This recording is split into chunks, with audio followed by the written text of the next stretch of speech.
जो खबर मैं बताने जा रहा हूं मेरे दोस्तों, ये खबर बहुत बड़ी है, लेकिन गोदी मीडिया, संस्कारी सनातनी मीडिया हैं, वो इस खबर को अपने प्लेटफॉर्म पर जगह नहीं देगा, क्योंकि इससे उनका प्रोपेगेंडा फूट जाएगा। योगी, मोदी, अमित शाह का प्रोपेगेंडा बेकार हो जाएगा, भाजपा का सारा भेद खुल जाएगा। हजरात, आप जानते हैं मुसलमान के पैरों के नीचे चींटी आ जाए तो ये ब्रेकिंग न्यूज़ बना देते हैं, लेकिन अगर यही हिंदू नामी व्यक्ति किसी का करे, किसी का करे, किसी को कत्ल करे, किसी को लूट ले, चोरी करे, दंगा मचाए, तो दोस्तों गोदी मीडिया में शांति होगी। इन कुत्तों के झुंड से किसी तरह की उम्मीद मत कीजिएगा। ये जो एंकर्स हैं, ये एंकर्स नहीं, ये जहर है इस देश के लिए। आइए इन सब की पैदाइश नजिस है साबित करता हूँ। ये तमाम एक नंबर के गद्दार और आतंकी से कम नहीं है साबित करता हूँ। आज जो खुलकर मुसलमानों के खिलाफ सीएम योगी, मोदी, अमित शाह मुसलमानों के खिलाफ जो नफ़रत फैलाने वालों का साथ दे रहे हैं और गोदी मीडिया को सपोर्ट करते हैं और इनके खिलाफ कुछ नहीं करते, उनकी खुद की हकीकत क्या है।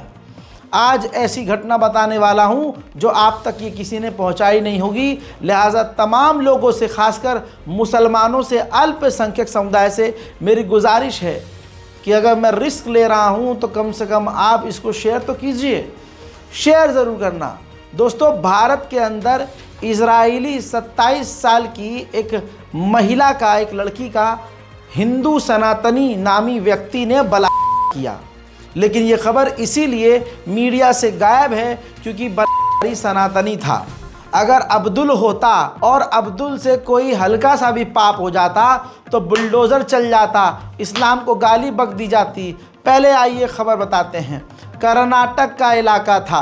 भारत में पर्यटक बहुत आते हैं और रिवर साइड, सी साइड जाकर बहुत जो है इंजॉय करते हैं, कैंपिंग करते हैं, गिटार बजाते हैं, वहाँ पर अपना खाना वाना बनाते हैं, जो है रात को सितारे देखते हैं, बहुत अच्छे अच्छे व्यूज़। भारत हमारा बहुत खूबसूरत है, लेकिन गंदगी तो आप जानते हैं, ये अंधभक्त हैं, भाजपाई हैं और कोई नहीं है। जो नफ़रत फैलाते हैं वही गंध हैं इस देश के। मोमिनीन हजरात, आपको मैं बताना चाहूँगा पूरी वारदात क्या है। पूरी वारदात ये है कि भारत में एक अमरीकी पर्यटक, कर्नाटक के उस इलाके में अमरीकी पर्यटक जिसका नाम डैनियल है, और भारत से ही दूसरा व्यक्ति महाराष्ट्र के नासिक से पंकज पाटिल थे, और तीसरा जो पर्यटक था उस ग्रुप में उड़ीसा से बीबास नाम का व्यक्ति था। ये 3 पुरुष और 3 के साथ 2 महिलाएं, एक महिला जो गाइड थी इनकी और एक इजरायली महिला। कितने हो गए इस खबर को ध्यान से समझिएगा। 5 लोग थे ये, एक गाइड और 4 पर्यटक, जिसमें से जो 2 विदेशी थे, एक डैनियल भाई जो थे वो अमरीकी, और एक इजरायली लड़की, और 2 इंडियन थे। ये कर्नाटक में कोप्पल नाम की एक जगह, एक बहुत फेमस नदी है। कोप्पल ज़िले के रमणीय अनेगुंडी क्षेत्र में तुंगभद्रा नाम की जो नहर है, उस तुंगभद्रा नाम की नहर के बाजू में ये मौज कर रहे थे। समझ लीजिए कि व्यू ले रहे थे, गिटार बजा रहे थे। ये पुलिस, जो मैं आपको बता रहा हूँ, पुलिस का स्टेटमेंट है और एफआईआर में। तो मामला ये होता है 6 तारीख यानी 6 मार्च की ये रात 10:30 बजे का समय था। ये तमाम 5 लोग जो हैं, जो ग्रुप है, वो गिटार बजा रहा था, मौज कर रहा था, गाने गा रहा था। तो 3-4 बाइकर्स अचानक, जो लोकल बाइकर्स थे, वो इनके ग्रुप के पास आते हैं और इनसे जो है पेट्रोल पंप पूछते हैं कि आसपास कहाँ पेट्रोल पंप है। तो वो खुद पर्यटक थे। तो गाइड जो थी उनकी, 5वीं जो महिला गाइड थी, उसने कहा कि यहाँ हमें मालूम नहीं है कहाँ पेट्रोल पंप है, आप खुद तलाश कर लो। इसके बाद उन तीनों बाइकर्स ने उनसे पैसे मांगने शुरू कर दिए कि भैया पैसे दो। मतलब जब देखा कि अकेला ही ये ग्रुप बैठा है, आसपास कोई नहीं है, तो उनसे पैसा मांगना शुरू कर दिया। जब उन पर्यटकों ने मना कर दिया, डिनाई कर दिया कि हम क्यों दे भाई पैसे। तो तुरंत उन्होंने अपनी बाइक किनारे खड़ी की, बाइक से उतरे और जो वो पर्यटक थे, जो 3 मर्द थे, 3 लड़के थे, उन पर सीधा हमला कर दिया। जी हाँ, रिपोर्ट के मुताबिक हमला इस तरह से किया कि उन तीनों लड़कों को धक्का देकर नदी में फेंक दिया। अब वो अमेरिकी नागरिक नदी में और दोनों भारतीय, एक महाराष्ट्र और एक उड़ीसा, जो 2 भारतीय थे महाराष्ट्र उड़ीसा के, वो भी नदी में गिर जाते हैं। अब वो तीनों तैरने की कोशिश कर रहे हैं, बचने की कोशिश कर रहे हैं। इसी दौरान नदी पर किनारे खड़ी हुई जो उस पूरी छीना झपटी और बवाल में जो महिला थी, इंडियन लड़की जो गाइड थी उन सब की, सबसे पहले उनमें से एक लड़के ने उस महिला गाइड को घसीटकर पत्थर के पीछे ले गया और उनको न्यूड कर दिया, नंगा कर दिया और फिर उस लड़की के साथ बलात्कार शुरू कर दिया। इसी दौरान दूसरे लड़के ने, जो इजरायली 27 साल की लड़की थी, उसको बालों से पकड़कर घसीट के दूसरी तरफ ले गया और फिर उसके साथ किया। 2 लड़कियों के साथ तीनों ने बलात्कार किया, यानी जो वो थे बाइकर्स। और बलात्कार करने के बाद वो जो महिला गाइड थी लड़की, उसके पर्स से 9,500 रुपया कैश, 2 मोबाइल उनके ले लिए। और जब वो चीखने चिल्लाने लगी ही थी तब तक कोई आया नहीं था, क्योंकि वहाँ बिल्कुल अंधेरा था। और ये लूटपाट करने के बाद, बलात्कार करने के बाद ये बाइकर्स वहाँ से फरार हो गए। अगले दिन उस इंडियन महिला गाइड ने जाकर FIR करी और ये पूरी वारदात पूरी डिटेल में पुलिस को जानकारी दी और FIR में तमाम चीज़ें लिखी। पुलिस ने, कर्नाटक पुलिस ने आनन फानन जो कार्रवाई की, इन्वेस्टिगेशन की, उसमें पुलिस ने ये बताया कि ये झुंड में 5 थे और ताकत में भी उनसे ज़्यादा थे, लेकिन वो जो 3 आए थे वो इनसे कम थे। लेकिन देखने और घटना को समझने के बाद ऐसा लग रहा है कि वो 3 जो थे, उन तीनों के साथ और भी कई लोग थे। उकसाया उन्हें और कहा कि हाँ करो करो कार करो। अरे इजरायली लड़की कहाँ मिलती है भाई, हैं? हम तो वैसे इजराइल के साथ हैं। Israel, we are with you Israel, हम आपके साथ हैं। यही हिंदू समाज सोशल मीडिया पर लिखता है, Israel I stand with you. और यही जब इनको मिल जाती है, इजरायली लड़की मिल जाती है यहाँ इनको, तो ये उसका कर देते हैं। क्योंकि पुलिस ने पड़ताल में बताया कि जो 2 लोग पकड़े हैं हमने इन्वेस्टिगेशन करके, जांच करके, उनमें वो 2 व्यक्तियों के नाम, पहला है साई चेतन, संस्कारी दोस्तों, हिंदू समाज का, बहुसंख्यक समाज का। जी हाँ, वो सोशल मीडिया पर, ट्विटर पर जितने ये गोदी मीडिया के एंकर्स हैं, खासकर जो सोशल मीडिया ट्विटर पर हैं, मिस्टर सिन्हा, उनके रिश्तेदार निकले। और जैसे एक वो है चंदन शर्मा, उन्हीं के धर्म का। और ऐसे ही, और धर्म की बात मैं इसलिए कर रहा हूं क्योंकि यही हिंदू समाज, यही गोदी मीडिया, यही योगी आदित्यनाथ, यही मोदी की सरकार, यही अमित शाह की सरकार करती है। तो भाई अगर आप करोगे ऐसे, तो जवाब भी फिर वैसा ही सुनने का हिम्मत रखो। क्योंकि आज तुम पावर में हो तो ऐसा नहीं है ज़िंदगी भर रहोगे, कभी तो सरकार पलटेगी, कभी तो सरकार बदलेगी। तो आज जो गैरकानूनी हरकत आप लोग कर रहे हैं, आने वाले समय में इसका पूरा बदला आपसे लिया जाएगा और इंसाफ हमें ज़रूर मिलेगा। और आज जो कानून के साथ खेल रहे हो आप, कल यही कानून आपको जेल के अंदर सड़ाएगा। बाकी ऊपर वाले की लाठी में आवाज़ नहीं होती, कोई इंसान क़यामत तक ज़िंदा नहीं रहेगा। हजरात, अब आते हैं मुद्दे पर। बताया गया कि 2 को गिरफ्तार किया गया है इस मामले में, लेकिन सबसे बड़ी बात बताऊं, जो है इजरायली लड़की का और भारतीय लड़की का, वो साई चेतन है और दूसरा जो व्यक्ति है वो भी मल्लेश है। यानी अल्लाह का शुक्र है मल्लेश है, कोई मुल्ला नहीं है। जी हाँ, गोदी मीडिया इस खबर को तब तक नहीं दिखाएगा जब तक इसमें कोई मुस्लिम एंगल नहीं मिल जाएगा, लेकिन इंशाअल्लाह इसके अंदर मुस्लिम एंगल नहीं मिलेगा, इसलिए ये खबर हाईलाइट नहीं होगी। तीसरे की तलाश अभी जारी है। हजरात, तमाम भारतीयों को बता दूं कि यही बयान, जो पूरा मैंने कहानी आपको बताया है, यही एफआईआर में लिखा गया है और पुलिस ने ही बताया है। अब दिल दुखाने वाली बात ये कि अमेरिकी नागरिक डैनियल बुरी तरह से घायल है, अस्पताल में इलाज चल रहा है।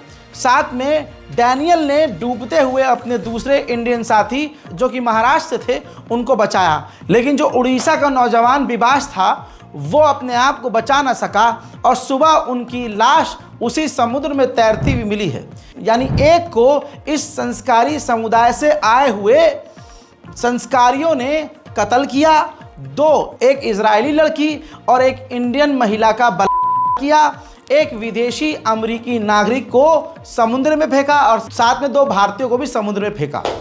अब दोस्तों किसी को अगर शक है तो आइए इन तमाम जो मुसलमानों को गरियाते हैं उनकी औकात दिखाते हुए प्रशासन जो इस पूरी वारदात को बयान कर रहा है सुनाते हैं। On 6th of this month, 5 persons, 2 of them ladies and 3 men, were assaulted by 3 miscreants who had come there near Sanapur canal and had assaulted 3 men and had sexually abused 2 females also.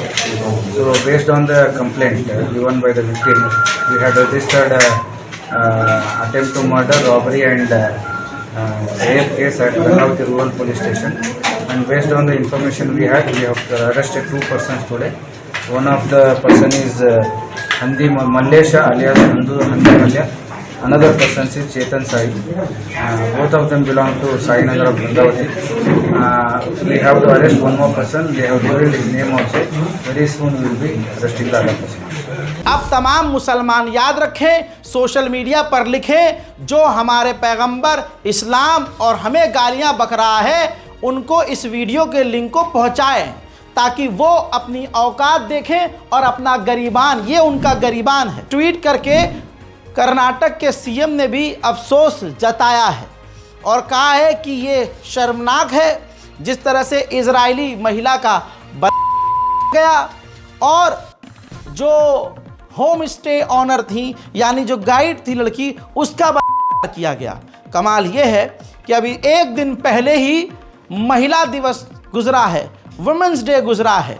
ऐसे में एक संस्कारी समुदाय से आए लोगों ने बता दिया कि उनके यहाँ क्या संस्कार दिए जाते हैं। खुदा ना खास्ता इसमें अगर कोई मुसलमान होता तो कहते कि मदरसे वालों के यहाँ आया होता है। मदरसे पढ़ने पर मदरसे में यही पढ़ाया जाता है जो विदेशी और इजरायली लड़की का जानबूझकर उस मुल्ले ने बुलाया क्योंकि बदला लेना था। ये सब कहानी गोदी मीडिया अपने टाइटल पर और ब्रेकिंग न्यूज़ पर लिख कर चलाता। तमाम लोगों से अनुरोध है कि इन कुत्ते, अलग अलग प्रजाति के ये कुत्ते हैं, इन पर किसी भी तरह से भरोसा ना करें। और मुसलमान इतना बेवकूफ़ है कि फिर भी इन तमाम चैनलों को अपने घर में चलाकर इनकी टीआरपी बढ़ाता है। हजरात सिर्फ इतना ही नहीं, अभी पिछले साल ही झारखंड के दुमका के इलाके में एक बाइकर महिला जो अपने हस्बैंड के साथ 28 साल की महिला अपने 67 साल के हस्बैंड के साथ जो पूरी दुनिया में 6 साल में लगभग 60 से ज़्यादा देशों में घूम चुकी और भारत आई थी पाकिस्तान होते हुए। साथ ही पाकिस्तान में इनको कुछ नहीं हुआ, इनको अफ़गानिस्तान में तालिबान के सामना करने पर भी कुछ नहीं हुआ। ये सब जगह घूमकर भारत जब आई तो बता दूं कि ये बाइकर होते हैं। तो इन्होंने दुमका के इलाके में किनारे टेंट लगा लिया और अपनी बीवी के साथ, ये मतलब कपल जो है, अपने उस टेंट में सो गए।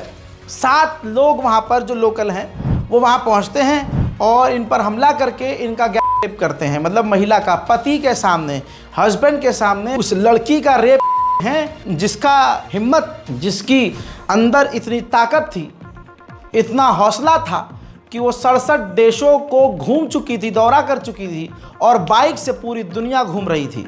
जब वो भारत आई तो उसकी हिम्मत पर 7 लोगों ने थूक दिया और फिर उसका उसके पति के सामने किया। इस बात पर तवज्जो दीजिएगा। और फिर क्या हुआ ये कि बला के वो भाग गए। देर रात को, देखिए पूरी रिपोर्ट मौजूद है, दर्जनों जगह रिपोर्ट मौजूद है। हजरात, पुलिस में एफआईआर तब हुआ जब पुलिस जो रात को दौरा गश्त करने आई वो भी बला होने के बाद पुलिस आई और फिर वो इनको इलाज के लिए अस्पताल लेके गई और फिर अगले दिन इन्होंने एफआईआर करी। हजरत फर्नांडा जो 28 साल की थी, उन्होंने सोशल मीडिया पर खुद लिखा, अपने इंस्टाग्राम पर खुद लिखा कि भारत में मेरा 7 लोगों ने किया। तो भारत का कितना इससे नाम हुआ दुनिया ने देख लिया। फिर झारखंड की पुलिस ने वही किया जो भारतीय पुलिस करती है। फर्नांडा को कहा कि देखिए आप सोशल मीडिया पर कुछ मत लिखिए, इससे जो हम इन्वेस्टिगेशन कर रहे हैं उसमें बाधा आएगी। जिसके बाद फर्नांडा ने खुद सोशल मीडिया पर बताया, इंस्टाग्राम पर बताया कि तमाम वीडियो और वो फ़ोटो बाद में पोस्ट करेंगी क्योंकि पुलिस उनको ऐसे ऐसे कह रही है। यानी भारतीय पुलिस ने उनकी मदद करने के बजाय ये भी किया था कि एक टाइम इन्वेस्टिगेशन के नाम पर उनके तमाम पोस्ट को बंद करवा दिया था और मुंह भी बंद करवा दिया था। फ़िलहाल फर्नांडा अब भारत में नहीं है और वो ज़िंदा यहाँ से चली गई, शायद यही बहुत बड़ी बात है। पिछले साल की ये खबर है, मीडिया में बिल्कुल शांति रही और न शोर शराबा मचाया गया। पुलिस ने उन 7 बलात्कार का नाम अभी तक नहीं खोला है, वजह आपको अच्छे से पता ही है। अब आप सोच सकते हैं कि हम यहाँ वुमेन एम्पावरमेंट की, अरे महिला दिवस है भाई आज, ये सब बातें कर रहे हैं, लेकिन असलियत ये है मुसलमान को गाली बकी जाती है, लेकिन का किसी मज़हब से, किसी धर्म से कोई लेना देना नहीं होता है। लेकिन हम उसी अंदाज में आपको ये बात बता रहे हैं जिस अंदाज में गोदी मीडिया बताता है। अब आप कहेंगे कि फिर आप में और उसमें फ़र्क क्या रह गया? भाई फ़र्क यहाँ नहीं देखना है, आप ये देखिए कि इसी गोदी मीडिया ने एक पूरे समुदाय और समाज को ही आतंकी और कोरोना फैलाने वाला पता नहीं हर चीज़ का इल्ज़ाम लगाकर मुसलमानों से हिंदुओं को नफ़रत करवा दी है। तो अब जब तक दूसरे लोगों को इस बात का एहसास नहीं होगा जो हम फील करते हैं, जब वो फील करेंगे तब जाकर उनको दर्द समझ में आएगा। लिहाजा आपने देखा कि आज संस्कारी नामी व्यक्ति ने भारत के कर्नाटका में या इजरायली महिला का, इजराइल इस पर क्या करेगा नहीं पता। डोनाल्ड ट्रंप से उम्मीद है कि डोनाल्ड ट्रंप अपने नागरिक जो भारत में पीटे गए हैं उस पर कुछ न कुछ ज़रूर करें।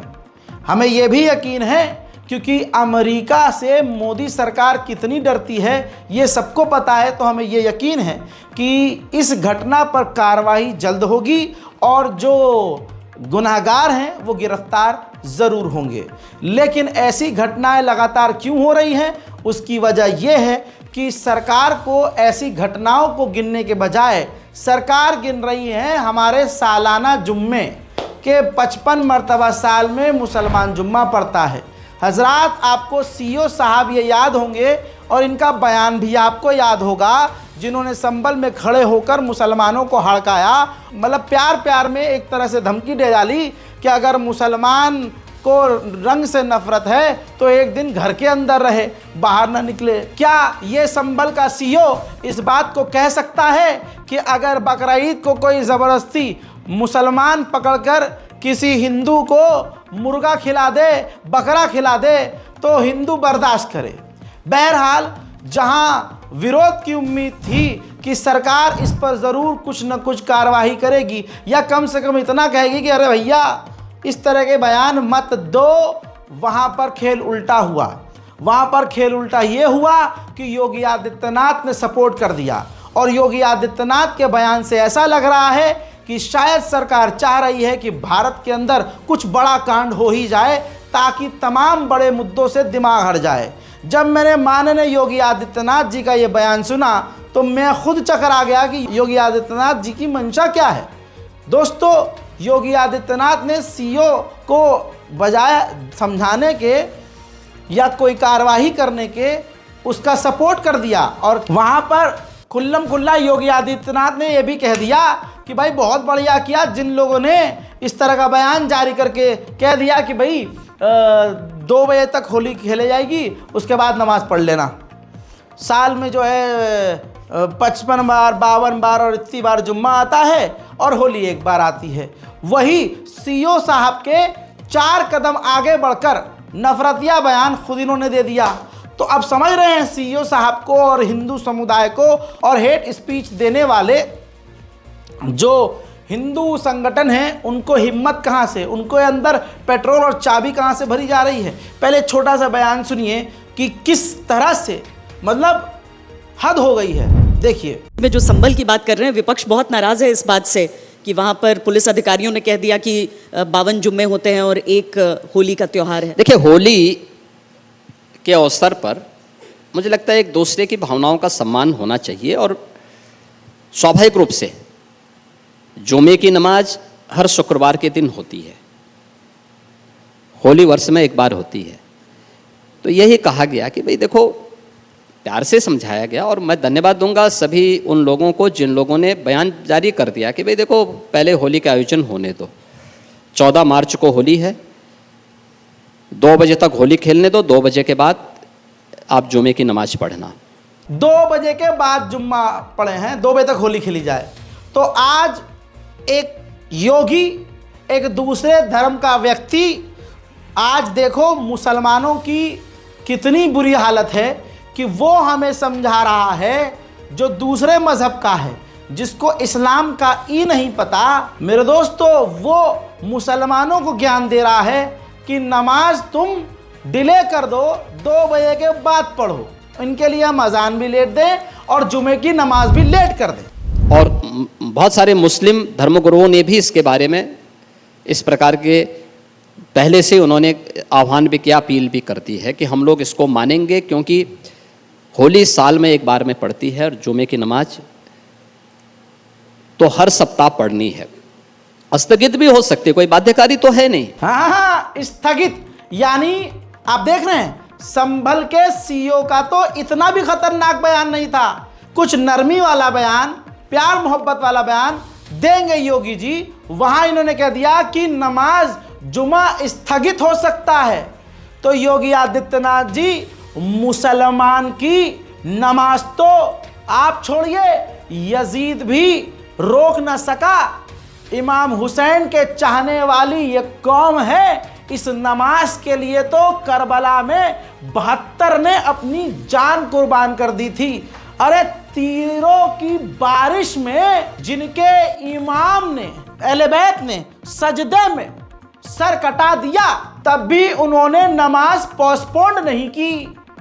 आप उस कौम को कह रहे हो कि रमजान में जुमे को पोस्टपोन कर दिया जाए, गलत फहमी में है।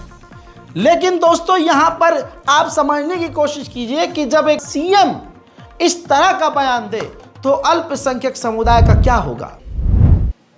कि होना ही होना है, लेकिन अगर कोई व्यक्ति पढ़ना ही चाहता है तो अपने घर में पढ़ सकता है, आवश्यक नहीं कि वह व्यक्ति मस्जिद में ही जाए।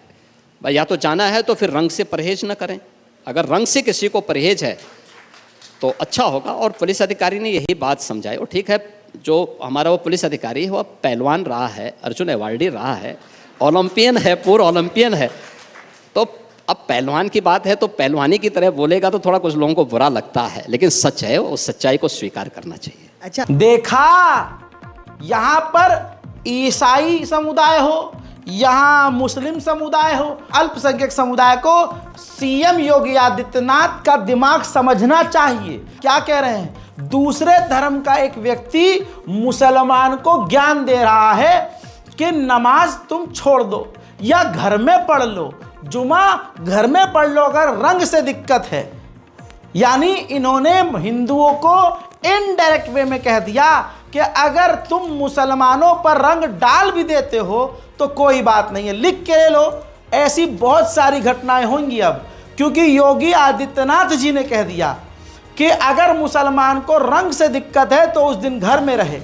तो यानी अगर हिंदू समुदाय जो जानबूझकर मुसलमानों के ऊपर रंग डालेगा ही डालेगा, हमारी महिलाओं के ऊपर, बुर्खा वाली लड़कियों और औरतों को देखकर जानबूझकर उन पर रंग डालेगा ही डालेगा, क्योंकि अब उनके पास लाइसेंस है। और जब मुसलमान विरोध करेगा तो कहेगा योगी जी का बयान नहीं सुनने हो क्या, घर में क्यों नहीं थे आज, योगी जी ने कहा था रंग से दिक्कत है तो घर में रहो, अब आए हैं तो हम तो लगाएंगे। आप समझ रहे हैं, ये सब एक तरह से बिना बोले बहुत कुछ बोल दिया गया है।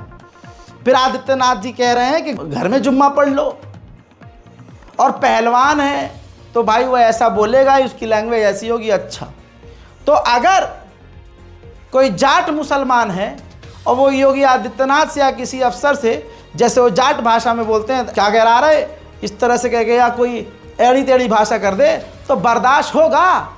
तब तो भावनाएं और तुम्हारा जमीर और अंदर का ईगो तकलीफ में आ जाएगा। लेकिन यहाँ पर सीईओ साहब को बचाना था, फुल सपोर्ट करना था और सीईओ साहब को खुली छूट देनी थी कि इस तरह से और ख़तरनाक बयान दो। वहीं एबीपी न्यूज़ की एक महिला एंकर ने जो बहुत जेन्युइन और बहुत अच्छी बात कही है, उनको भी सुनिए और शेयर कीजिए। पुलिस अधिकारी को यह गलतफहमी हो गई है कि वो वर्दी पहनकर सिंघम बन गया है। इनकी हालत यह है कि तन पर खाकी है और जुबान पर खुलेआम धमकी। इस अधिकारी का नाम अनुज चौधरी है और ये संभल में सीईओ की जिम्मेदारी संभाल रहे हैं। आपको पता है कि इस बार होली का त्योहार 14 मार्च को जुमे के दिन यानी शुक्रवार को पड़ रहा है। रमजान का पाक महीना चल रहा है, ऐसे में जुमे का भी खास महत्व है। अब क्योंकि संभल एक संवेदनशील इलाका है, ऐसे में होली और रमजान के महीने में अराजक तत्व माहौल ना बिगाड़ दे, इसको लेकर पुलिस प्रशासन सतर्क है। लेकिन इस सतर्कता के बीच सीईओ अनुज चौधरी ने एक बयान दिया। इस बयान को सुनकर लगता है कि वे खास वर्ग का पक्ष ले रहे हैं और समझाने की बजाय दूसरे वर्ग को धमका रहे हैं। हमने अनुज चौधरी के बयान से कुछ कीवर्ड्स आपके लिए निकाले हैं। 52 जुमा, एक होली, मन बड़ा तो बाहर आए, नमाज। हजरात, आपने देख लिया नफरत कहां से आ रही है, नफरत का जनरेटर आपने देख लिया। और सीईओ साहब इतने चौड़े होकर मुसलमानों को धमकाते कैसे हैं, उसकी वजह देख ली। एक वो अधिकारी है, एक बुलंदशहर के एसएसपी श्लोक कुमार साहब हैं। पत्रकारों ने उनसे सेम सवाल किया तो इतनी सादगी और समझदारी और मोहब्बत से जवाब दिया कि अगर नफरत में डूबा कुत्ते का बच्चा भी अगर भौंकने की कोशिश करे तो इस अधिकारी की किसी बात में नफरत दिखा नहीं सकता। ये एग्जाम्पल है। लेकिन मेरे दोस्तों, पहले ये वीडियो आपको देखना होगा ताकि मेरे साथ साथ आप भी एग्री करें। होली के दिन ही जुमा पड़ रहा है, क्या कहेंगे? ये त्योहारों का समय चल रहा है, आप जैसा सब अवगत हैं, और जो आगामी समय है उसमें होली और ईद दोनों त्योहार मनाए जाने, इसके दृष्टिगत आज थाने पे मेरे और डीएम साहब के द्वारा क्षेत्रीय जनता से वार्ता भी की गई। साथ ही साथ जो अभिलेख हैं उनका अवलोकन किया गया और यहाँ स्थानीय भ्रमण किया गया है। जो होलिका के स्थल थे उनको देखा गया, साथ ही वहाँ के जो क्षेत्रीय जनता है उनसे वार्ता की गई और हमारी तैयारियां पूर्ण है। पुलिस और प्रशासन अपनी सारी तैयारियां कर चुका है। हमें पूरा विश्वास है कि शांतिपूर्ण और सौहार्दपूर्ण वातावरण में ये त्योहार हम लोग संपन्न करवाएंगे। सर, जनता से क्या अपील करेंगे? देखिए, त्योहारों का समय खुशियों का होता है और साथ ही साथ अपनी जिम्मेदारी समझना भी बहुत महत्वपूर्ण है। ये त्योहार में कोई भी हम ऐसा कार्य ना करें जिसे किसी दूसरे को समस्या हो या परेशानी हो, और खुशियां बांटें और एक दूसरे के साथ मिलकर ये त्योहार मनाएं। हजरात, ये बुलंदशहर के एसएसपी श्लोक कुमार साहब थे। ऐसा होता है अधिकारी। लेकिन साफ बात है ये तरक्की नहीं कर पाएंगे क्योंकि ये योगी आदित्यनाथ जी के फेवरेट हो ही नहीं सकते। क्योंकि जब तक मुसलमानों को डराओगे नहीं, धमकाओगे नहीं, गरियाओगे नहीं, दबाने की बात करोगे नहीं, तो फिर आदित्यनाथ साहब के बीजेपी और आरएसएस की नज़र में आप हीरो कैसे कहलाओगे। मोमिनीन हजरात, मेरे भारतवासियों, तमाम मुसलमानों से अपील है कि देखिए, सावधानी बरतनी है क्योंकि वो झुंड, पूरा समुदाय एक ग्रुप है जो उठरा खोजता है, जो मौका तलाश करता है। आपको याद है अभी भारत की राजधानी दिल्ली के बिरमपुरी की 12 नंबर गली में जाकर हिंदू नामी चैनल, वो सुअर दर्शन और सुअर दर्शन का पत्रकार और हिंदू संगठन वहाँ जाकर एक बवाल खड़ा करते हैं, माहौल बिगाड़ने की कोशिश करते हैं। माहौल बिगाड़ने की कोशिश करते हैं कि जी मस्जिद यहाँ बना दी, हिंदुओं को भगा दिया, हिंदू मकान बेच कर जा रहे हैं, पोस्टर लगा दिया है, यह मकान बिकाऊ है, हिंदू समुदाय की लड़कियों को मुसलमान यहाँ छेड़ते हैं, ज़बरदस्ती मस्जिद बनाई जा रही है, मस्जिद का गेट यहाँ, एक ज़बरदस्त बिना बात के वहाँ पर टेंशन बनाई गई, वहाँ पर मामला बुरा क्रिएट किया गया क्योंकि होली आ रही है। तवज्जो है, ये चीज़ें जोड़ना आना चाहिए अब तो भारत के लोगों की, ताकि आप समझ सकें कि दंगे की तैयारी कौन कर रहा है और माहौल कैसे बिगड़ने वाला है। अगर आपको पहले से थोड़ा अंदाज़ा हो जाए तो आप संभल सकते हैं कि भैया आप थोड़ा संभल के रहना होगा, वो तो गनीमत रहे कि ग्राउंड हमारे सहयोगी फरहान यहिया वहाँ पहुँच गए और फरहान यहिया ने खेल ख़राब कर दिया सारा। वहाँ पहुँच के वहाँ लोकल 12 नंबर गली में घुसकर अगले इंसान ने लोकल लोगों को बुलाकर पूछ लिया कि भाई साहब बताओ ज़रा मामला क्या है। तो वहाँ के लोकल लोगों ने बताया कि जो हिंदू आकर इस तरह का बयान दे रहे थे यहाँ पर, वो यहाँ के है ही नहीं, वो बाहर से आए हैं। और जब हमने इंक्वायरी करी तो पता चला कुछ बाहर के थे, कुछ बेचारे भड़कावे में आ गए थे। वो बाहर के आके भड़का, अरे तुम ये करो, तुम वो बोला, ऐसे बोल देना, और कुछ भाई धमका दिए गए होंगे। हजरात, अपना दिमाग खुद लगाइए। ये हमारा खूबसूरत भारत है और भारत में हर तरह का फूल है। ये खूबसूरत गुलदस्ता है जिसमें हिंदू, मुस्लिम, सिख, ईसाई, अरे भैया तरस गए, साथ मिलकर नहीं रह पा रहे। मुसलमान कोई हरकत नहीं कर रहा है, हरकत दूसरी तरफ से हो रही है। वरना आप मुझे बताइए, रमज़ान चल रहा है, कोई मुसलमान रैली निकाल रहा है? अजी उल्टा हमें घोटा जा रहा है। संभल में और उत्तर प्रदेश के कई इलाकों में माइक, लाउड स्पीकर बंद कर दिए गए, लेकिन क्या मंदिर में लाउड स्पीकर बंद हुए? कानून बराबर नहीं रहा। ज़बरदस्ती सरकार हो, प्रशासन हो, मुसलमानों को इतना प्रताड़ित कर रही है कि या तो मुसलमान खुद ही जो है अपना कुछ बेड़ा गर्क कर ले या फिर भड़क जाए और वो कुछ हरकत करे और हम इनके पूरे मोहल्ले में बुलडोजर चला दें। लेकिन मुसलमान बेचारा अल्लाह का नाम लेकर सब्र किए जा रहा है। हस्बी अल्लाह व निअमल वकील। मुसलमानों से अपील है, सब्र करो, क्योंकि अल्लाह सब्र करने वालों के साथ है। यह हमारा मुल्क खूबसूरत भारत है। एक वक्त वो था जब हिंदू मुसलमान करके अंग्रेज़ों ने भारत को कमज़ोर किया और उस वक्त अंधभक्तों के माँ बाप ने, दादा दादी और संघ ने, आरएसएस ने, और आज जो बड़े बड़े पदों पर बैठे हैं, इनके बाप दादाओं ने उन्हीं का साथ दिया, अंग्रेज़ों का। अंग्रेज़ों से माफ़िया मांगी और उस वक्त हमारे मदरसों से ऐलान किया जा रहा था इन अंग्रेज़ों के ख़िलाफ़। मुसलमान सल्तनत के अमीर लोग, अमीर तरीन लोग, हमारे इमाम, हमारे मौलाना, सब के सब जान दे रहे थे, आज़ादी के लिए लड़ रहे थे। अब वो फ्रस्ट्रेशन, हम और हमारे पिताजी यार आज़ादी में नहीं थे, वो तो माफी विधि के साथ थे, तो कुछ ऐसा किया जाए कि आज देशद्रोही को देशभक्त और देशभक्त को देशद्रोही घोषित कर दिया जाए। वही चल रहा है। तो मुसलमानों से यही कहूँगा कि सब्र के साथ रहो, अल्लाह सब्र करने वालों के साथ है। भड़कावे में ना आओ। अगर कोई बेचारा आपको आकर मुंह पर काटने की कोशिश करता है तो बस ये सोचो कि ये पागल है।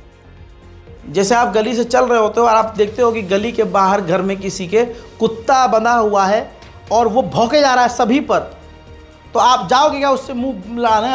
वो भौंकेगा, भाऊ भाऊ, तुम भौंको, भाऊ भाऊ, आप फ़ौरन रास्ता बदल के निकल जाओगे। दूसरा एग्जाम्पल ये, आप चल रहे हो, रास्ते में अगर गू पड़ा हो तो आप गू पे पैर रख के नहीं जाओगे ना, आप गू से बच कर निकल जाओगे। तो आपको दंगे, फसाद और भड़कावेपन से इसी तरह से बच के जाना है। कोई हमें भड़काए, कोई हमें उल्टा सीधा बोले, हमें कानून का रास्ता नहीं छोड़ना। कानून, देखिए, संविधान हमारा साथ देगा, लेकिन हमें सब्र के साथ साथ हमें उम्मीद भी नहीं छोड़नी चाहिए। अल्लाह पर यकीन करो, कानून पर यकीन करो, और मुल्क को तोड़ने का जो लोग काम कर रहे हैं उनके फ़ायदे के लिए बहकावे में आकर कोई काम मत कर देना। जुमे की नमाज़ पढ़ो। जुमे की क्यों पढ़ो भाई साहब? 365 दिन पढ़ो, 5 टाइम पढ़ो, नफल पढ़ो, वाजिब पढ़ो, जो पढ़ना है पढ़ो, कुरान की तिलावत करो, सब करो। भाई हम तो कुछ नहीं, हम कुछ बिना किए आग लगा सकते हैं इनके पिछवाड़ों में, क्योंकि शैतान तिलावत कुरान से भड़क जाता है, शैतान मस्जिद में अजान की आवाज़ सुन के भड़क जाता है, शैतान 2 रकत नमाज। तो हमें करना कुछ नहीं है, अपनी मस्जिदों में मोहब्बत और प्यार से नमाज पढ़ो, ठीक है। बाकी योगी आदित्यनाथ जी ने कही दिया है कि मिल बांट कर भाई साहब थोड़ा सा, हाँ, और बहुत सारे अधिकारी हैं, मिल बांट कर। तो ईद पर गले मिलिए। जो हमें 12 महीने जलील करते हैं, मारने की कोशिश करते हैं, उल्टा सीधा बोलते हैं, उनके लिए भी अपने आप बाहें फैलाइए और कहिए भाई ईद मुबारक।